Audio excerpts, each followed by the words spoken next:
Good morning, this is Jeff with Sewer Tech Northwest, or good afternoon, I suppose. Here at property address 3032 and 3038 Northeast Hoyt Street here in Portland. I describe everything as if you're standing in the street facing the front of the house. So we are currently in the right side unit down in the garage right now. This all looks like it's on one sewer line that I can see that the drain from the left side unit, at least one of the exposed drains, actually runs right through the wall. If you go back to this is again the right side unit, right near the water heater there, you'll see where the main sewer stack is at. So everything looks like the plumbing is pretty much all right down the middle, and it's a combined sewer line within the house. If we pick up any other tie-ins, we'll see that on the way out, but it looks like it's one sewer line basically from the very back end of the home. Checking the overall condition, serviceability of the sanitary sewer line, dropping into a 4-inch cast iron cleanout. Water is running. We are zeroed out and off we go here.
All right, we're hitting the main here at about 55 feet. We are in 6-inch clear right now. I think I forgot to turn the mic on when we went past that point. And if I didn't mention it, we've been past at least one root intrusion thus far. And we're gonna go over that here in a second. That is something I'm gonna recommend a repair on. Although it is a smaller root right now, roots are unpredictable. They can grow and get larger. And they can cause concrete pipe to prematurely start wearing out when they punch through like that. And when it comes to old lines like this, especially aggregate concrete that has a very finite existence anyway, I don't generally recommend spot repairs on lines this age, especially with the advent of trenchless epoxy lining. When you have good slope and grade to the line, you really want to take advantage of that and get that done before the line starts really wearing out and settling. So we'll go over that here in a moment. I'm going to go locate really quick here. In fact, what we're going to do to kill two birds with one stone, we're going to pull back to the transition joint. This will verify the street we're going out to. In fact, you may also have a root. It's really hard to see. Top right-hand corner of the screen, you've got something punching through the joint there. That does appear to be a root. We're going to go do some locates really quick here to see where we are. Alright, so as the line makes its way out to the street, it veers from the right side unit over into the, ends up crossing into the street in front of the left side unit. I put a green arrow marking down there. So when I do this locate like this, I'm trying to kind of push just into here to get straightened out. It does look like we're moving straight across the curb right now. At that point, it's a really tricky one. It looks like it's turning just before. I'm gonna do one more locate here, right before this point here. But I know the city, there's a newer thing with the city where they want the lines to cross the curb at basically 90 degrees, going straight across it, not at any angle. So based on the locates I'm getting here, it looks like the line turns to straighten out just barely before you hit the street edge. And I did walk down to the street to the intersection. The manhole is just sitting a couple feet out from the curb. The main lateral is just barely into the roadway. So anytime you do a repair like this, especially in this part of town, being that the city does take responsibility from the curb out. An earthworm up ahead there. He might have, we just don't get a view of it rounding this bend. Yeah, it is an earthworm. It's crawling down the sidewall.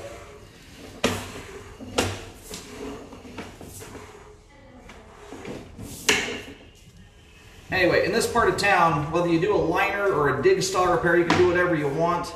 You always, if you can do it, want to take that repair just past the face of the curb. Those transition joints, as you can see, it looks like a root was going through the transition to clay pipe. They are the weakest joints in your line to root intrusions, and they're always, in this part of town anyway, very near where street trees are. You want to take that update just past the face of the curb. That way, if a root ever does come through it, it's undoubtedly doing it in city responsibility, and there's no question as to whose problem it is to deal with. Okay, right here I'm getting about 7.5 feet deep. At the curb, I'm getting around 8'6" to 8'7" deep there. I am using green marking paint. The entirety of this line is under concrete. Every square inch of it is. So this is especially one of those, when you start looking at the depths you're digging down to, especially busting up driveways, this is where the liners really, really start making sense and start becoming very cost effective in most cases. So it looks like you've got a little bit of root material coming out of that joint. Granted, that is very small, obviously, as it sits right now. Roots are one of those things that they can start out small and turn into something big down the road. So that's why I always recommend repairs on them.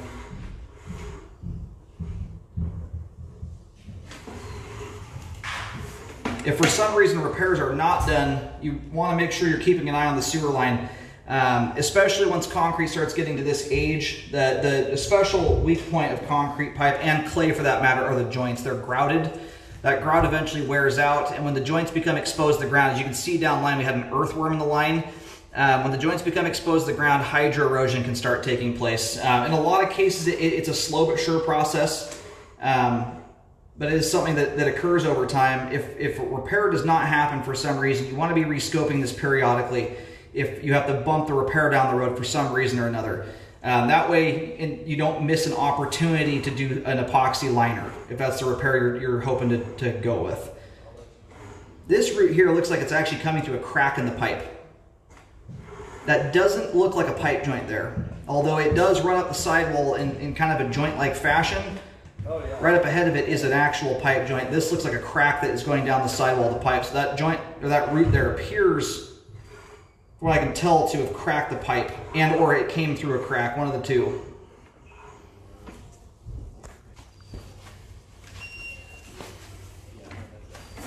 All right, we're right in about the middle of the driveway. We're just starting to come down the slope of the driveway towards the garages. About 6.5 feet deep there, approximately.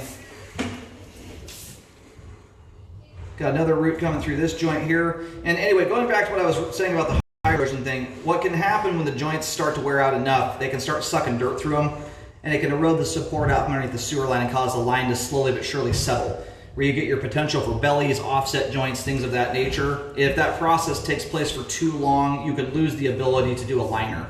The line settles too badly. So it really behooves you nowadays, especially a line like this that is 100% under concrete, to stay ahead of things. Otherwise, you can take a liner repair and double to triple the price point on it if you let it get too worn out. There, we're about halfway down the sloped part of the driveway, part that slopes down towards the garage, about 4 feet deep there. And this is where I'm going to do a T marking right here. Because of the way that these old cast iron cleanouts are configured, sometimes they don't make for the best access point for doing epoxy liners. There are a lot of companies nowadays that prefer to install a cleanout that provides better access and helps to ensure that the liner goes in properly. So I'm going to mark here with a green T marking. This is going to be just outside the garage. All right, about 3 foot 10 inches deep here. I recommend from everything from here at about 24 feet to the street curb. There's only just a few feet of clay pipe, so it's right around 52 feet approximately.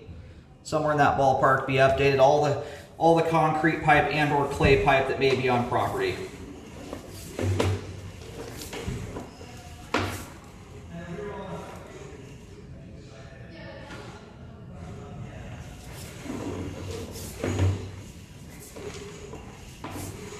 The tie-in right here is a storm system connection. You'll see a clean out just outside the garage, right between the two garage doors. That's a storm system tie-in there. You get asked, a lot of those are party line connections. It is not, it's just a storm pipe. So we have a little bit of root intrusion here.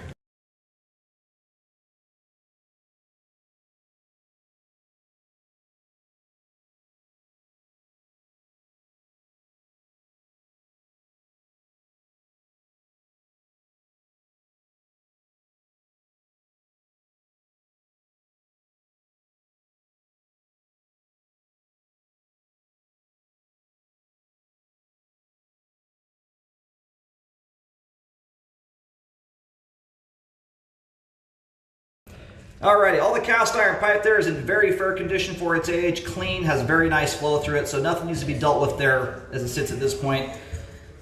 You'll see all the markings out front on the garage, outside the garage door. All of it's marked with green paint. Recommend all concrete clay pipe be updated to at minimum the end of responsibility. Again, highly recommend you take that repair just beyond the face of the curb to get ahead of any possible root intrusions that may happen in the future. At least it puts that part in city territory anyway.